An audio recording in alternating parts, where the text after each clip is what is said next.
नमस्कार दोस्तों, नील युग स्टडी चैनल में दोस्तों आपका हार्दिक स्वागत है। दोस्तों आज मैं आपके लिए इस वीडियो में क्लास सीबीएसई क्लास 10 सामाजिक विज्ञान यानी कि रिवीजन नोट्स दोस्तों यानी कि पार्ट 4 जिसका नाम है कृषि, तो उनके दोस्तों मैं आपको कई नोट्स देने वाला हूं। तो दोस्तों हमारा वीडियो फर्स्ट से अंत तक जरूर देखना, और अगर आपको मेरा इस वीडियो अच्छा लगे तो इनको लाइक कॉमेंट और चैनल को सब्सक्राइब जरूर कर लेना।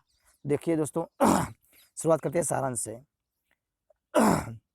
देखिए सारांश।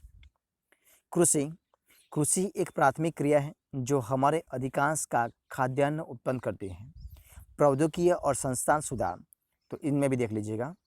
स्वतंत्रता के पश्चात देश में संस्थागत सुधार करने के लिए जोतों की चकबंदी, सहकारिता तथा जमींदारी आदि समाप्त करने को प्राथमिकता दी गई। प्रथम पंचवर्षीय योजना में भूमि सुधार मुख्य लक्ष्य था।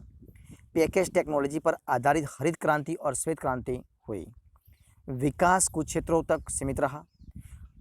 1980 और 1990 के दशकों में व्यापक भूमि विकास कार्यक्रम शुरू जो संस्थागत और तकनीकी सुधारों पर आधारित था।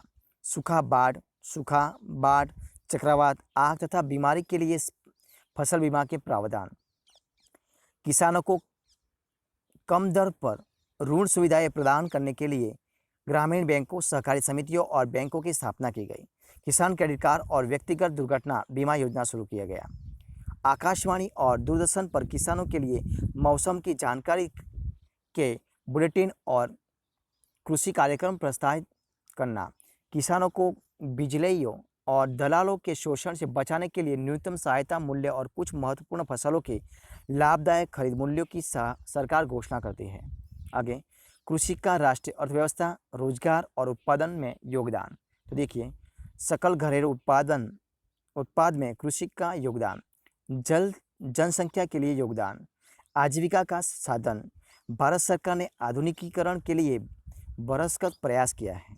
भारतीय कृषि अनुसंधान परिषद व कृषि विश्वविद्यालयों की स्थापना की है। पशु चिकित्सा सेवाएं और पशु प्रजनन केंद्र की स्थापना की गई है।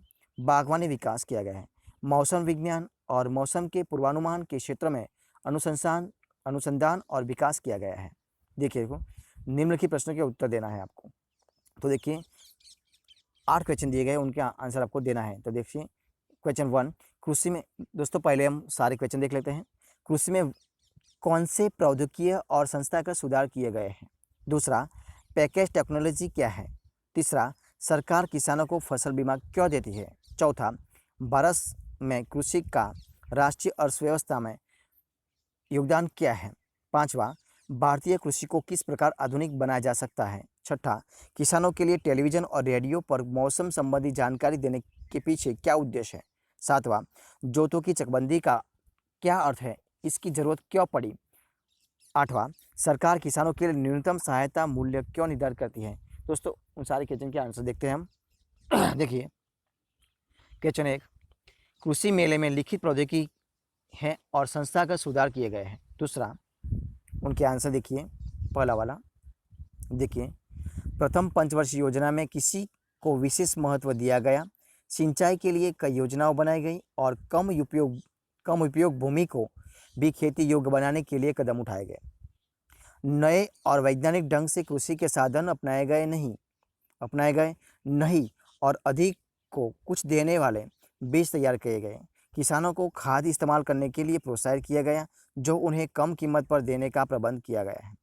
नंबर 3, इन सब उपायों के फलस्वरूप ही छठे दशक में कृषि में एक महान क्रांति हुई है और कृषि वस्तुओं का उत्पादन तेजी से बढ़ा। विशेष रूप से गेहूं और चावल अधिक खाद्यान्नों के उत्पादन में पंजाब और हरियाणा के राज्यों में रिकॉर्ड वृद्धि हुई है। कृषि उत्पादन में हुई इस महान क्रांति को हरित क्रांति का नाम दिया गया है। श्वेत क्रांति ने न केवल गेहूं और चावल अधिक उत्पादन में आत्मनिर्भर बनाया है, वरन भारतीय समाज पर बड़े गहरे सामाजिक आर्थिक प्रभाव डाले हैं। अब हम कृषि के क्षेत्र में प्राप्त की गई अपनी सफलता पर गर्व कर सकते हैं। अब हमें अपना भोजन दूसरे देशों से नहीं मंगवाना पड़ता है। नंबर 3, पैकेज प्रौद्योगिकी संयोजना या पैकेज खेती के कई सुधार के तरीकों के तहत आदेश कृषि उत्पादन को बढ़ाने के लिए एक साथ अपनाया जाता है। हरित क्रांति के कारण ही हमारे देश में के उत्पादन बढ़ा और इसका कारण पैकेज टेक्नोलॉजी था।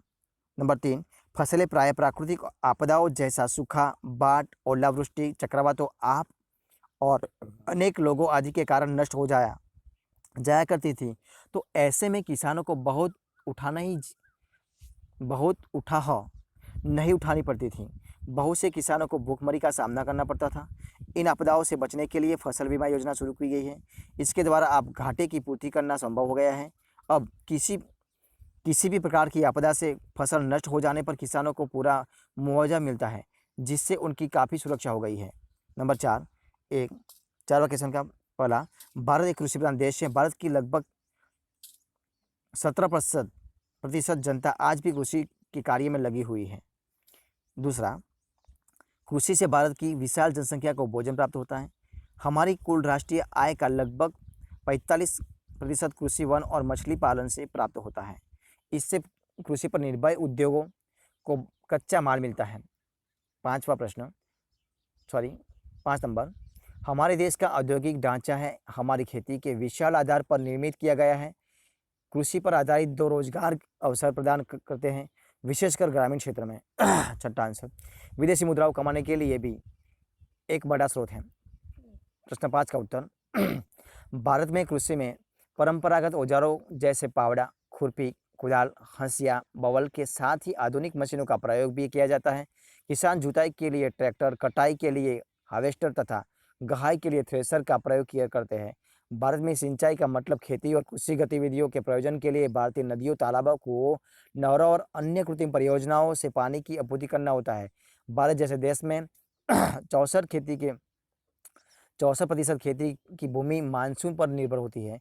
भारत में सिंचाई करने का आर्थिक महत्व है। उत्पादन में अस्थिरता को कम करना, कृषि उत्पादकता की उत्पत्ति करना, मानसून पर निर्भरता को कम करना, खेती के अंतर्गत अधिक भूमि लाना, काम करने के अवसरों का सृजन करना, बिजली और परिवहन की सुविधा को बढ़ाना, बाढ़ और सूखे की रोकथाम को नियंत्रण में करना। उपरोक्त उपायों द्वारा भारत में कृषि को आधुनिक बनाया जा सकता है। छठवां प्रश्न, आकाशवाणी और दूरदर्शन का किसानों के लिए मौसम की जानकारी के बुलेटिन और कृषि कार्यक्रम प्रसारित करने के पीछे उद्देश्य था कि किसानों को मौसम की सटीक जानकारी मिल सके तथा हुए उसके अनुरूप ही अपने फसलों को हो सके या खेतों को जोत सके। 7वां प्रश्न, चकबंदी वह विधि है जिसके द्वारा व्यक्तिगत खेती को टुकड़ों में विभक्त होने से रोका एवं संयोजित किया जाता है तथा किसी ग्राम की समस्त भूमि को और कृषकों के बिखरे हुए भूमिखंडों को एक पृथक क्षेत्र में पुनर्नियोजित किया जाता है। भारत में जहाँ प्रत्येक व्यक्तिगत भूमि वैसी है न्यूनतम है, वह कभी कभी खेत इतने छोटे हो जाते हैं कि कार्यक्रम खेती करने में भी बाधा पड़ती है। चकबंदी द्वारा चक्कों द्वारा विस्तार होता है, जिससे कृषक के लिए कृषि विधियों सरल हो जाती है और पारिश्रमिक तथा समय की बचत के साथ साथ चक की निगरानी करने में भी सरलता हो जाती है। इसके द्वारा उस भूमि की भी बचत हो जाती है जो बिखरे हुए खेतों की मेंढों से गिर जाती है। अंततगोतवा यह अवसर भी प्राप्त होता है कि गांव के वास्थानों, सड़कों एवं मार्गों की योजना बनाकर सुधार किया जा सके। प्रश्न 8 यानी कि आज का हमारा लास्ट का सवाल, न्यूनतम समर्थन मूल्य की नीति, राजनीति और अर्थनीति को अच्छे से समझ लेना जरूरी है। वर्ष 1965 से चल रही देश की खाद्य नीति के तहत सरकारी कुछ कृषि उपजों का न्यूनतम समर्थन मूल्य निर्धारित करती है।